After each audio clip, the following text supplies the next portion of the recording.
OMG, Boris Johnson elected Prime Minister by his party, which doesn't mean he's elected Prime Minister, more selected by his party. UK politics just got a whole lot more interesting, I'm going to admit that now. For those who are interested, I'm going to cover Theresa May's final PMQs tonight over on the Moisky Live channel. It is very interesting, but not the subject of today's video, no matter how much I want to talk about Boris, because that is in and of itself highly interesting, especially to speculate who could be in his cabinet. Instead, we're going to move on to injustice, which means we're going to need a change of scenery and a change of clothing. Okay, so many of you are going to wonder, why bother with all that little bit of animation at the start, to then move on to this? Well, it's quite simple really. We have a rather amusing video to address. It's on the screen here. I'm not going to play it with volume because I'll get into trouble, and probably demonetized if the image above didn't get it demonetized already. Startling trend on this channel. The moment I upload, demonetized for about 24 hours.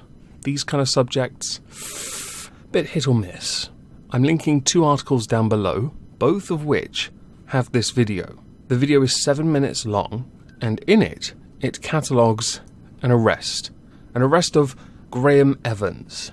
Now, after perusing Graham Evans' Facebook, because it's linked via the video on the Kipper Central article, judge by all means, it's why I've linked 2 articles, the second to the National Vanguard. I notice he's quite the fan of Trump, big supporter of Brexit, and has a few spicy bacon-related memes. They just got this video demonetized. Thank you, Graham. Smash the like button, please share, and, I don't know, donate to my Streamlabs at streamlabs.com/iratebear. In the video, during this arrest, he was arrested for painting on the side of his house, "Islam is questionable." Now, in the video, he repeatedly accidentally, call it a Freudian slip, said Islamophobia is questionable, but that wasn't what he actually wrote on the side of his house, and sadly, there is no picture of it. I say this after doing quite a lengthy search, and the only thing I could find painted, ish, was this one. I should now point out, you spelt Johnson wrong. There's a H after the O and before the N. Now, Islam is questionable was not the only thing painted on the side of the house. There was also Brexit and leave means leave. Now, I want you all, before I spoil it for you, to tell me which country in the United Kingdom do you think would arrest somebody for painting "Islam is questionable, Brexit, and leave means leave" on the side of their house? Perhaps I could make this a little simpler by saying that he wasn't arrested for Brexit or leave means leave, and his country voted astonishingly to remain. I'm assuming you've all got this. I could give you another hint if you like. The hint being, they have someone in their country that is a court-appointed anti-Semite, which is hilarious. And for being a court-appointed Semite, he had to pay an £800 membership fee. Did I need my sarcasm sign for that? If I did, I'm not using it. And to the person who needed it, fuck off. Anyway, it is Scotland. Graham Evans lives in Edinburgh and had been arrested and held on remand for 5 weeks in what the police claimed was a breach of the peace. This happened last month, and Mr. Evans only recently got out of prison, which is just fan-freaking-tastic, really, isn't it? Now, during the 7-minute video, the police, while arresting Mr. Evans, claimed that the phrase had alarmed and distressed the community, and while speaking exclusively to Kipper Central, had said that if I had picked any other word beside Islam, I believe the police would have never been called. Kipper Central believing that he is wrong, and if that he had written Jews or Judaism is questionable or are questionable, it would have been even more severe. His quote continuing, "Everything is questionable in my view, but for some, the minute anyone mentions Islam, all laws and standards and freedom of speech is out of the window. I was completely shocked when police car after police car pulled up. They had a big meeting in the street, then marched over to arrest me. There was no option given to me to paint over my words. They had been sent by the inspector in charge at Dunfermline Police Station, with orders to arrest me and bring me in." It should be noted there were over 10 police brought into this. Over 10 police officers sent to this house. It sounds eerily familiar to me. Reminds me a lot of Dankula's arrest where they had journalists ready. I'm actually somewhat surprised they didn't use journalists for this.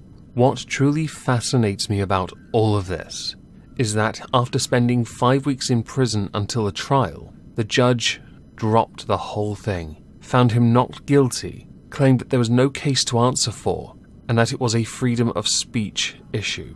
And because it was freedom of speech, because he has the right to it, he was, in a somewhat inconsistent manner considering other courts, the context of what he did was fine. Which I think is fascinating. I mean, he should be allowed to paint that on his house, I'll agree. But we all know somebody that made a dog simply raise their hand to 2 words, and he got an £800 membership fee. The inconsistency in courts across the United Kingdom is astonishing. Now, of course, I can't criticise the Scottish courts too much.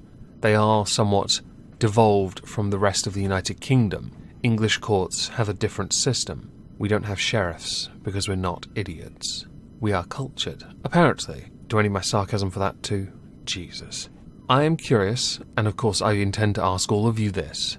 Do you believe that painting Brexit, leave means leave, and Islam is questionable on the side of his house is a freedom of speech issue or not? Now I should also point out, because this wasn't mentioned in the article, if his house is owned, he can do whatever he wants to his house. He can modify it within reason, extend it if he so chooses to. If it's a council property, then he could in fact lose his home. It's not specified in the article, and I couldn't find any indication on his Facebook page after scrolling through a mountain of comments and spicy memes. I couldn't find anything that would indicate if he's a homeowner or not. So I am very much curious to know a bit more about Mr. Evans. If you see this, by the way, Graham Evans, I would actually love to know more. I really would. Hell, I'd be down for a live stream to talk about this. It is amazing, if you'd be up for that. I earlier referenced inconsistency in sentencing. It should now be talked about. And also, the fact that this man spent 5 weeks on remand in a prison for breach of the peace, but with insufficient evidence, they essentially held him for 5 weeks. 'Cause you didn't have enough evidence. In fact, you didn't have anything, which is why the judge threw it out. Your charge of breach of the peace had about as much consistency as the Labour Party. It is amusing, I guess. I do think he should be entitled to a little bit of compensation, by the way, since it was thrown out and he spent 5 weeks in one of your lovely little cells. Kinda glad he didn't spend his time there with a veiny Pringle tube Scotsman. But at the same time, for him to spend that much time away, and for it to be essentially dismissed because you had nothing, is a waste of time, waste of money, waste of resources. In fact, charges should be brought against you. I say this to you, Dunfermline Police, as the supreme judge that I am, to the chief inspector that wasted resources on this utterly pointless case, and to the 10 officers that could have been doing other things like policing tweets, and of course, spying on Dankula. Might I recommend that you instead go do that, go watch Dankula try and sire a mini Dankula, because I'm sure you're going to find more crime in what he's doing than by meeting up like a shady Tupperware party outside someone's home to arrest them for something you couldn't even prove.